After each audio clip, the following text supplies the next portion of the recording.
চাকদাতে প্রায় 10 লক্ষ পরিযায়ী শ্রমিক আছে যারা এ রাজ্যে কাজ না পেয়ে ভিন রাজ্যে কাজ করতে যাচ্ছে। আর আমাদের রাজ্যে প্রায় 1 কোটি। মাননীয় মুখ্যমন্ত্রী নিজেই সাংবাদিক বৈঠকে এই কথা বলেছেন যেদিন হাইকোর্টের রায় বেরিয়েছিল যে 1 আগস্ট থেকে 100 দিনের কাজ চালু হবে। এই পরিযায়ী হচ্ছে কেন বাংলার ছেলেমেয়েরা? তার কারণ এ রাজ্যে একটা সেফটি পিনেরও কারখানার উদ্বোধন করেনি মাননীয় মুখ্যমন্ত্রী।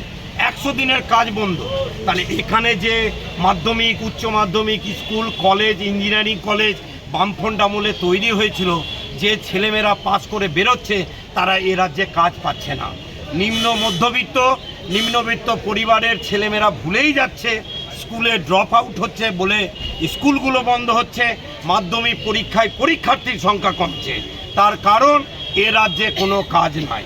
আর যখন ভিন রাজ্যে কাজ করতে যাচ্ছে, আরে আমি ভারতের নাগরিক, আমি পুনায় কাজ করতে যাচ্ছি, দিল্লিতে কাজ করতে যাচ্ছি, বিজেপি রাজ্যে যখনই বাংলা বলছে বা মুসলিম সংখ্যালঘু মানুষ আছে তাদের উপরে অত্যাচার করা হচ্ছে যে তারা নাকি বাংলাদেশি, তাদের আধার কার্ড দেওয়া হচ্ছে।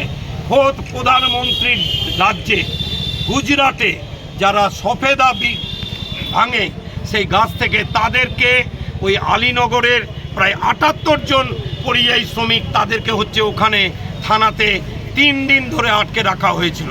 তারপর আমরা হস্তক্ষেপে ছেড়েছে। উড়িষ্যাতে বিজেডির সরকার পরিবর্তন হয়ে যখন বিজেপির সরকার হলো, এই যে জালালপুরের যারা শ্রমিক আছেন, যদুপুরের শ্রমিক আছেন, যারা ফেরি করে তাদেরকে জোর করে বলা হচ্ছে জয় শ্রীরাম, আমরা দেশের নাগরিক না। প্রধানমন্ত্রী মুখ্যমন্ত্রীকে জবাব দিতে হবে। মুখ্যমন্ত্রী এতদিন নীরব কেন ছিলেন? নীরবতার কারণ হচ্ছে দিদি মোদির সাথে ভোটের জন্য সেটিং আছে। তারা পরিযায়ী শ্রমিককে মানুষ মনে করছেন না।